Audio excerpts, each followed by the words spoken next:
এই ঘটনাটা তখন ঘটেছিল যখন আমার 5 বছরের বোন সোফায় বসে টিভি দেখছিল।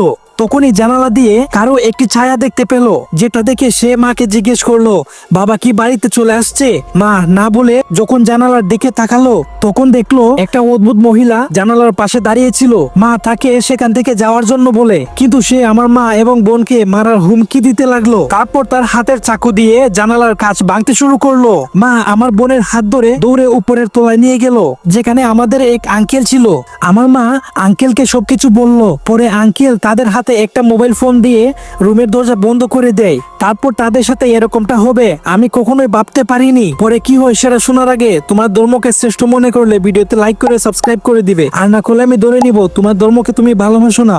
পরে আঙ্কেল তাদের হাতে একটা ফোন দিয়ে বলে পুলিশকে কল দিতে, এবং তাদের একটা রুমে আটকে রেখে যায়। তারপরে পুলিশ পৌঁছানোর আগেই আমার আঙ্কেল ওই মহিলাকে ধরে নিয়েছিল এবং ভয়ঙ্কর মহিলাকে প্রচুর মেরেছিল। এরপর থেকে তারা একা থাকতে প্রচুর ভয় পায়।